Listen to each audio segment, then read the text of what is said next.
Bertrand Russell once said that until the second decade of this century, and remember that by that time he was in his 40s and had done virtually all the philosophical work for which he's really distinguished, he regarded language as transparent. That's to say, as a medium he could simply use without paying particular attention to it. Much the same must be true, I think, not only of other philosophers, but of writers of every kind, novelists, poets, and so on. It's only in this century that the enormous self-consciousness about language, which we now take for granted, has developed. In fact, it's become one of the most prominent intellectual characteristics of our age.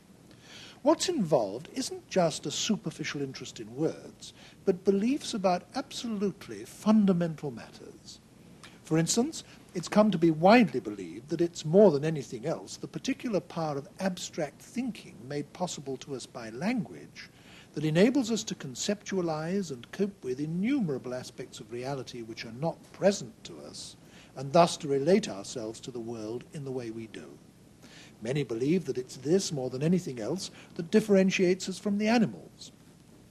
And for all these reasons, many believe that it's through the acquisition of a language that we become selves. If many of these things are true, then language is fundamental to our humanity and our individuality in ways that were not dreamt of till comparatively recently. And this, I think, is the underlying reason why philosophers of newly come to take such a powerful and indeed passionate interest in language. A philosopher of language who has made a reputation on both sides of the Atlantic is the American John Searle. He first studied philosophy at Oxford, where he arrived as a Rhodes Scholar in the early 1950s, and he taught at Oxford for some years before returning to the United States. His book, called Speech Acts, published in 1969, is something of a recent classic. He's now Professor of Philosophy at the University of California in Berkeley. Professor Searle, there's one thing which I think we must get straight right at the beginning. I've been talking about the philosophy of language, but there is another phrase, linguistic philosophy or linguistic analysis, which means something quite different. And this could be very confusing to our viewers unless we make the distinction clear at the outset. Yes, well, it can be made very simply. Linguistic philosophy and linguistic analysis are names of techniques or methods for solving philosophical problems. The philosophy of language is not the name of a technique, but the name of a subject matter, branch of philosophy. I'll give you a couple of examples. The linguistic philosopher believes that you can solve certain traditional problems, such as problems about skepticism, by examining the ordinary use of words such as know. You examine the use of words... No, K-N-O-W. K-N-O-W. Yes. Verbs like know, believe, suppose, guess. Now, that would be a problem that the linguistic philosopher would work on. The philosophy of language is the name of a subject matter within philosophy, and there the problems are such things as how do words relate to reality? What is the nature of meaning? What is truth, reference, logical necessity? Those are problems in the subject matter of the philosophy of language.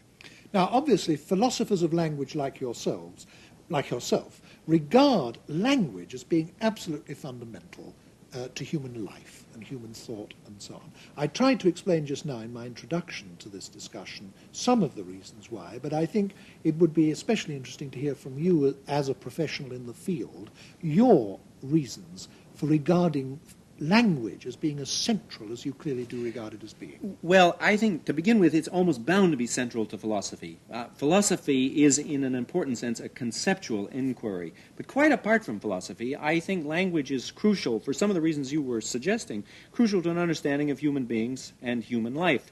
We tend, in a pre-theoretical way, to have the idea that words are, as you said, transparent, quoting Russell, and that we can just apply them. We just name our experiences and our social relations. But in fact, when we begin to investigate, what I think we find is that those forms of experience, and those forms of social relation that we regard as characteristically human would be impossible without language. That language really is what distinguishes us more than anything else from other forms of animal life.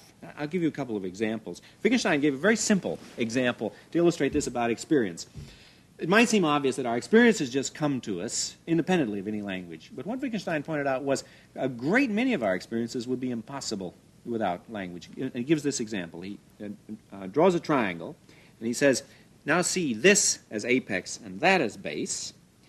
And then he says, now see that as apex and that as base. And you'll find you have a different experience. I mean, it's just, I've named two different experiences that you can have. But the interesting thing is they're not experiences my dog can have. Not because he hasn't got the optical apparatus, but because he hasn't got the conceptual apparatus. The words, one wants to say, are part of the experience.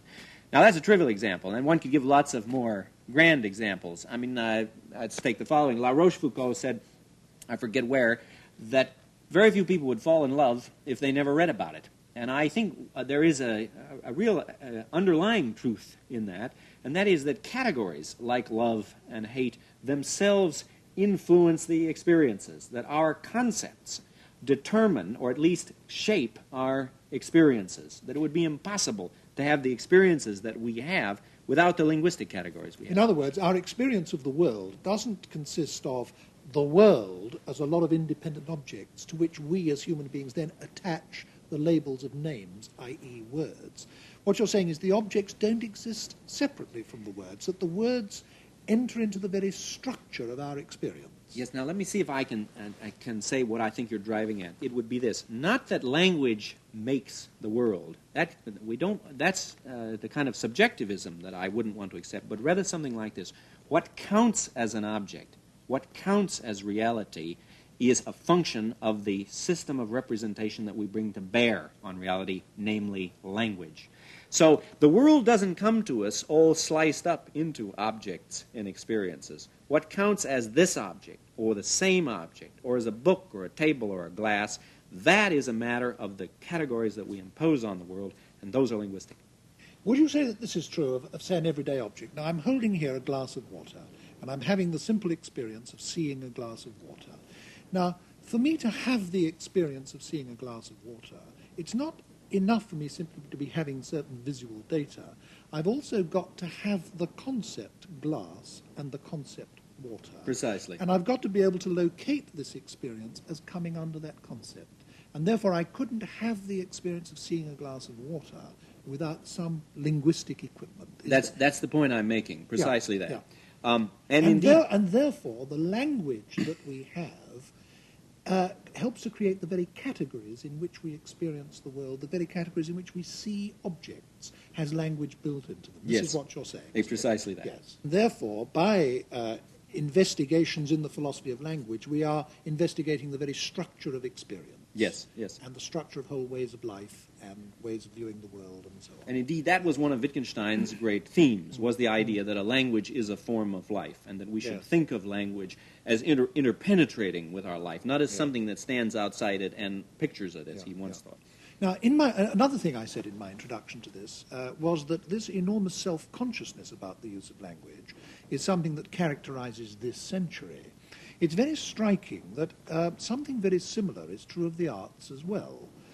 For example, in this century, an enormous amount of poetry has been written about the writing of poetry, or about how difficult it is to be a poet. We have filmmakers making films about the making of a film. And it's true of plays, and painting has, so to speak, exhibited its own techniques. Even musical composition exhibits its own techniques. Art has become its own subject matter. The medium has itself become the object of attention. Now, there's an obvious parallel there with what has happened with language in philosophy. Do you think that these developments are all interconnected, or do you think it's sheer coincidence? Well, it surely is not sheer coincidence. I mean, I think there are certain features of the 20th century mode of sensibility that makes language seem immensely problematic to us. But let me disagree with one thing you said. It isn't that philosophers have suddenly discovered language in the 20th century. There's a lot about language in Locke, devoted a whole book of the essay to it. There's a theory of language in Hume, and indeed back to Plato and the Theaetetus there are theories of language. So it isn't something we've recently discovered, but the point I think you're making, and I entirely agree with it, is that language has come to seem problematic. It has come to seem, to use your the quotation from Russell, not a matter of transparency. It isn't something that we can see right through to the world. It is itself a problem, and I think that has a great deal to do with something like the tremendous loss of confidence, the decline of rationality that occurred at the end of the 19th century. One doesn't know quite how to date the rise of modernism, but it is part of modernism in the arts, and surely it can't, as you say, it can't be just coincidental that the same awareness of the complexity and the problematic character of language exists in philosophy. Contrast Mill with the later Wittgenstein, and I think you see the break that I'm talking to now.